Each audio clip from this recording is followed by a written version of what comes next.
All right, let's see how this goes. I'm doing something a little different. The last couple live streams, I did it on my phone over in the corner. So this time I brought my laptop. So you'll have to let me know in the comment section down below how this live stream goes, because you'll notice I'm actually doing it from the broadcast booth. I got the Rogers TV OHL banner behind me, so we are ready to go. It seems like the stream is up and running, and can't wait to get this game underway. We got the Barrie Colts taking on the Erie Otters tonight at the Sideline Arena. To know for Erie Otter fans, Matthew Schaefer will be back in the lineup tonight. Of course, he was out due to mono, and he's making his 2024-25 season debut.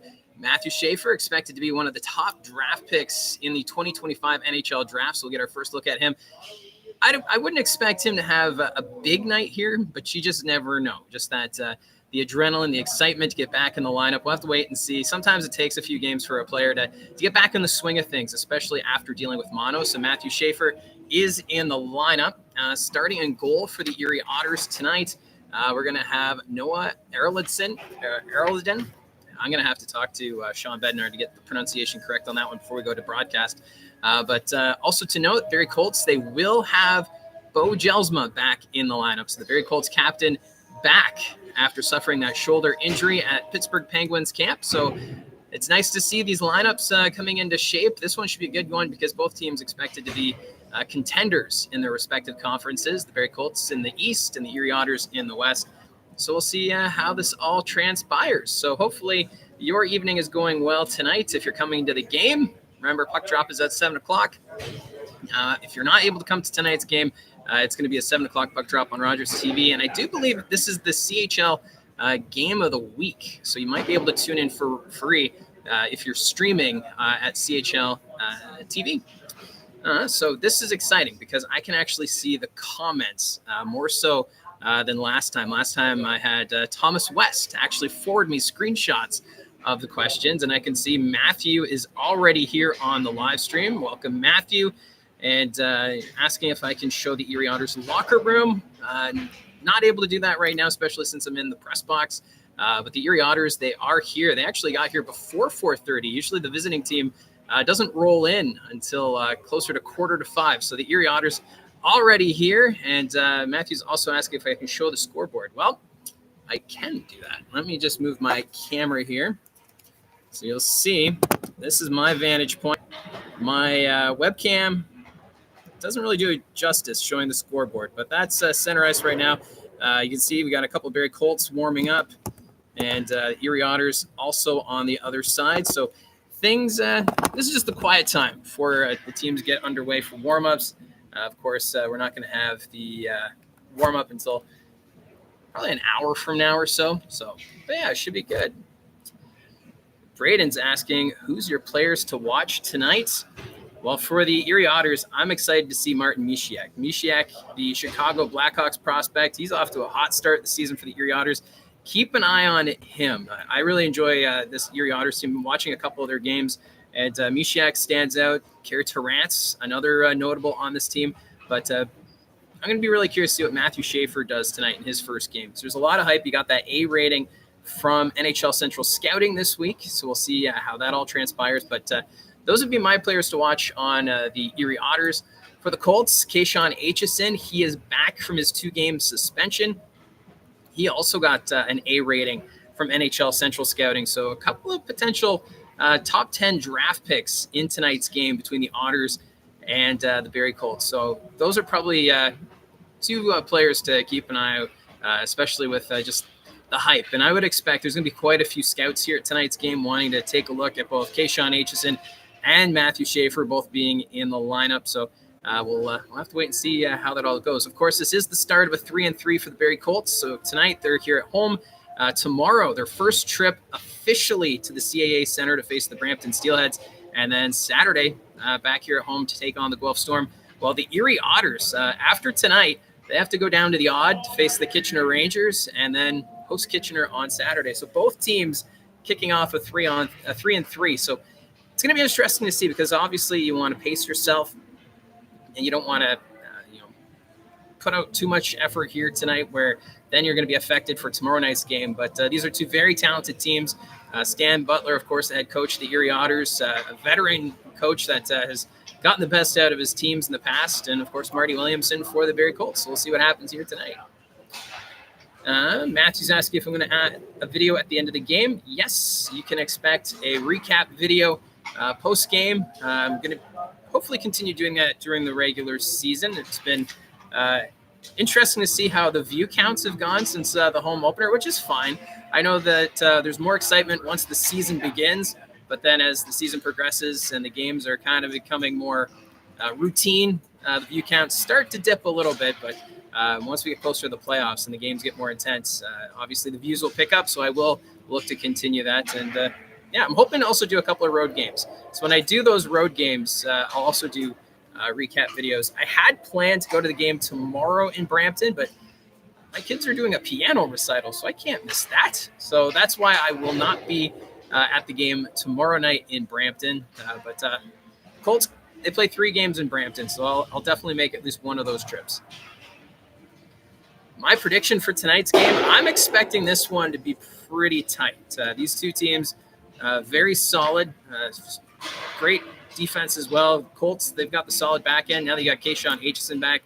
He's going to fit in nicely, but this is an Erie Otters team you got to look out for. They're actually, we did a prediction back, I think it was opening night, and I actually picked the Erie Otters to win the Western Conference and go to the OHL final. So that was my prediction at the start of the regular season. I'm going to follow through with that because I think this is an Otters team that's going to make some noise. They've already had some big wins against the London Knights, and they've played hard against other strong opponents. So watch out for the Erie Otters. It's going to be a good test, I think, tonight for the Barrie Colts starting this 3-3 because this is both teams looking for those deep runs, and I think we're going to be in for an exciting one tonight. It might be a 1-goal game, maybe with an empty net. I really don't want overtime, but now that I'm saying it, watch us get some overtime tonight. But we'll have to wait and see on that front. Yeah. Right now, we got quite a few players right now getting ready for the game. I think we might have Carey Torrance out there on the ice maybe.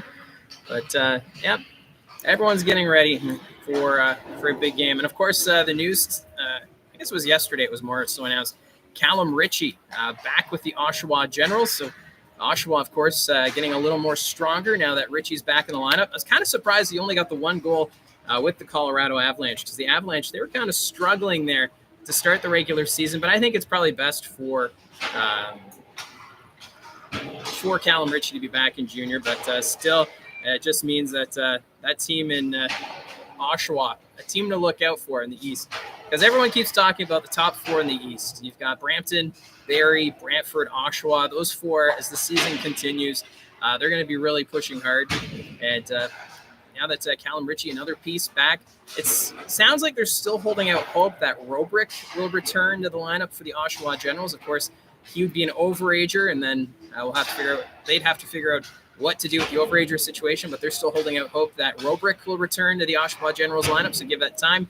And Thomas Hamara, I haven't done a video mentioning it yet, but the Belleville Senators released Hamara, so he's back with the Brantford Bulldogs, but he's also an OA, so the Bulldogs have some decisions they're going to have to make as Hamara, pretty good defenseman. They picked him up from Kitchener last year. It's going to be interesting to see what the Bulldogs do here because, of course, they picked up Ryerson Leanders in that big trade with Brampton, so they're looking to go all in. So the East, still a lot of question marks when it comes to those top teams, but we'll see what happens here tonight as the Barrie Colts get the big test against the Erie Otters.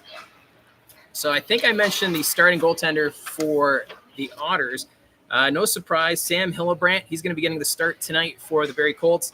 And the starting lineup for the Barrie Colts, Beau Jelsma will be getting the start on the left side. Centering that line will be Zach Weigel. And on the right will be Dallin Wakely. So Marty Williamson deciding to break up the line that's had so much success these last few games of Wakely, Stewart, and Gardner. So it's interesting to see that that's been broken up. Obviously, as the game goes on, the lines will probably be adjusted again. But I think it's an interesting note. Dallin Wakely has looked great since coming over from the North Bay Battalion. And now we'll get a look to see how he plays with the two, with Weigel and Jelsma. So it'll be 3 overagers will be on that line. And, of course, that means Ty York is the extra overager, so he will not dress tonight. So he's one of the scratches. Also scratched tonight for the Barrie Colts, Justin Hanser. Nolan Newton, he's still out due to injury. And Michael Durbridge, the other scratch for the Barrie Colts. Out of the lineup tonight for the Erie Otters, just to note, Jack Clark and Keegan Knight. They will not be in the lineup tonight for the Erie Otters. Your starting defenseman for the Barrie Colts, it's going to be Grayson Tiller and Evan Passmore. So we've got some 8s there on that defensive pairing. So that's going to be the start for the Barrie Colts. Starting for the Erie Otters, they're going to go with Dylan Edwards with Gabriel Frasca playing center. Of course, they picked up Frasca from the Kingston Frontenacs in the offseason. And on the right side, Wesley Royston. And on the blue line to start tonight's game, we've got Lucas Ambrosio and Alex Davio. So those are going to be your defensive pairings for tonight before we get this game underway. So if you have any questions or if there's anything you wanted to chat about, feel free to put that in the comments section, because tonight I can see the comments section. That's been the problem with the last few live streams. I haven't been able to see the comments section, but I can see that here tonight. So I thank you, Matthew and Braden, for your comments in the comments section so far. And if you have anything you want to say, you can throw it in there. There was also, of course, I did the video today talking about the potential of 2 new teams being added to the Ontario Hockey League. Jeff Merrick tweeted that the other day, and it's now making the rounds.